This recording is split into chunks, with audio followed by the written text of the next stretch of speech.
Et les Toldot Yaakov Yosef. Behu Nar. Premier verset, deuxième verset à Paracha. Behu Nar.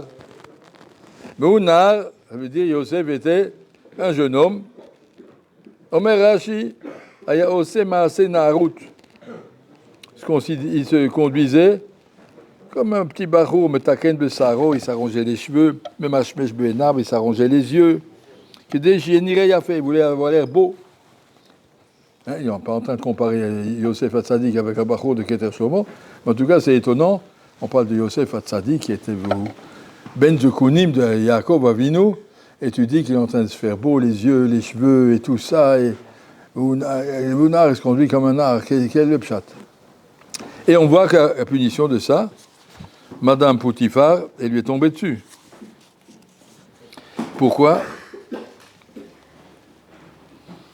Remarquez quand il était en Égypte,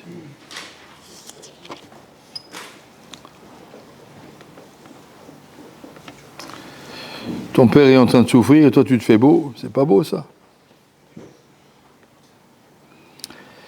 Alors, pour expliquer pourquoi il se fait beau, le Shach nous dit, Vada Yosef est un tzaddik, et un tzaddik il sait faire les choses de Shem Shamaim.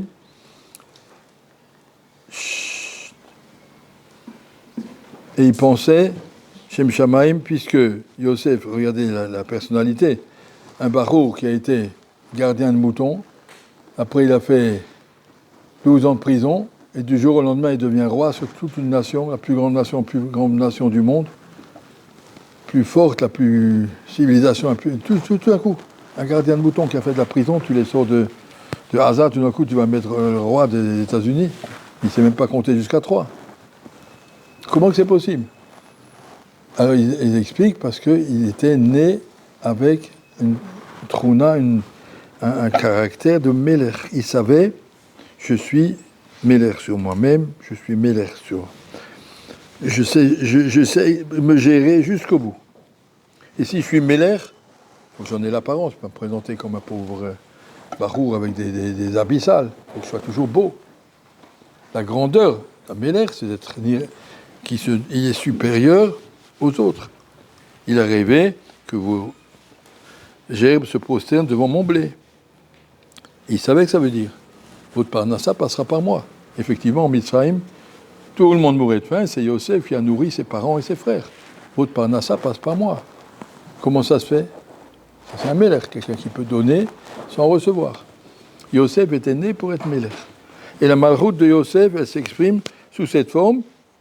Extérieurement, il doit avoir l'air d'un Meler, un gentleman très beau, très bien. Et ça lui a amené les problèmes de Madame Poutifar, ça en est sorti aussi. Mais rien. Et Yosef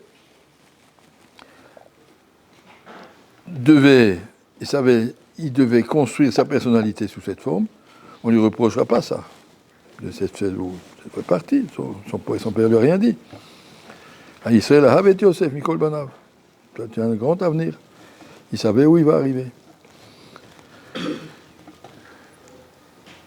Si vous avez déjà vu quelqu'un qui rêve, je suis le soleil et mon père, je suis au milieu, mon père, ma mère et mes 11 frères se prosternent devant moi. Tu vas avec un rêve comme ça chez un psychiatre, on lui dira, monsieur, vous avez des problèmes. Et là, pour Yosef, au contraire, on dit que c'est un siman de sa gadlout. Le maître était construit pour être le gadol, pour être le manig. Le problème, c'est que cette gadlout, c'était venu sous une certaine chita de Yosef. Yehuda aussi devait être Meler.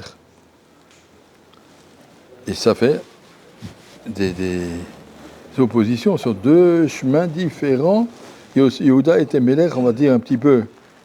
On voit cette même opposition, si vous voulez, entre David, qui est le descendant de Yehuda, et Shaoul, qui est le descendant de Rachel. C'est la même chose. Ce sont deux chemins complètement différents. Chacun est Meler. On arrive au Moshiach ben David et Moshiach ben Yosef, de nouveau, jusqu'au bout. Ce sont deux drachim. Je ne sais pas comment vous faire comprendre un petit peu. La Kedusha d'un Sefer Torah, c'est extraordinaire. La Kedusha d'un chasse, c'est extraordinaire. Qu'est-ce qui est plus? Torah chez Birtav ou Torah chez Balpé? Ce sont deux chitotes. La Torah chez Birtav, le Sefer Torah, c'est une Kedusha. Il faut savoir apprécier dans sa Kedusha. Torah chez Balpé, ça se travaille, ça se construit des halachot. Les deux sont nécessaires, Khalila, pas un sans l'autre, l'autre sans l'un.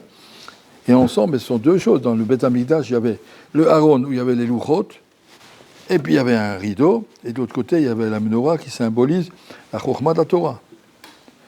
Alors c'est quoi?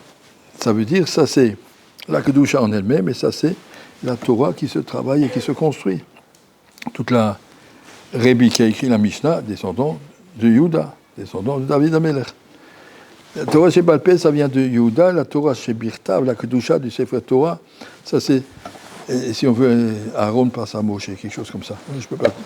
Voilà. Donc ce qui a marqué ici, que Yosef était tellement kadosh, Yosef était tellement construit pour être Melech comme un Sefer Torah, c'est Melech Torah chez Birtav, c'est la descente du ciel.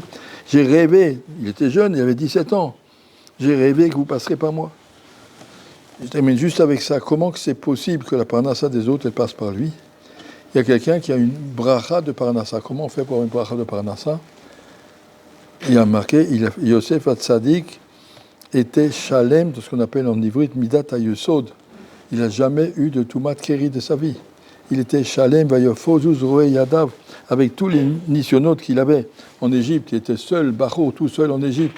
Face à toute la touma, il y a marqué que les Panot Saada Alechour, c'est marqué dans la paracha plus tard. Les princesses d'Égypte, elles lui jetaient des fleurs devant lui quand il passe pour qu'il lève la tête et regarde. Il a dit, je ne regarderai pas une femme. Ça, Madame Poutifar, elle a obligé à regarder. Il a dit, tu me crèves les yeux, je ne te regarderai pas. La shlemout de Yosef dans cette mida, c'est ça qui lui a permis d'avoir Parnassa. Baruch, Khalila s'amuse. Quand il est jeune, Khalila à Zeral Vatala, il se condamne à être pauvre toute sa vie. La Aniout, c'est la punition de ça. Et le fait que Yosef amène la Parnassa à travers ça, ça montre que la Parnassa vient des gens qui sont Kedoshim. Quelqu'un qui est Kadosh, il y avait à Anvers un Admour qui s'appelait Rabbi Tzikel, dans les pires crises qu'il y avait dans le diamant, que les gens faisaient faillite une après l'autre, tous ceux qui étaient autour de Rabbi Tzikel, ils étaient protégés, la Parnassa n'a pas été touchée. Comme Yosef avec sa Kedusha. Savoir que la Kedusha vient des gens qui sont Kedoshim, la Parnassa suit la Kedusha. Voilà, Bezrat Hashem, qu'on comprenne un petit peu, c'est difficile à parler de nos shvatim, de nos avot, on parle des choses, des idées générales, Khalil n'a pas parlé. La personne, on n'a pas aucune façon de pouvoir même comprendre un tout petit peu cette personnalité, mais juste comprendre le derrière. Et pour nous aussi, essayer d'attraper ce derrière. Premièrement, d'être Melech, je ne suis pas influencé parce que les autres font, j'ai mon chemin, il est clair. Et deuxièmement, je vais rester dans la Kedusha, et comme ça, je peux réaliser ce que la Kedusha vous attend de moi.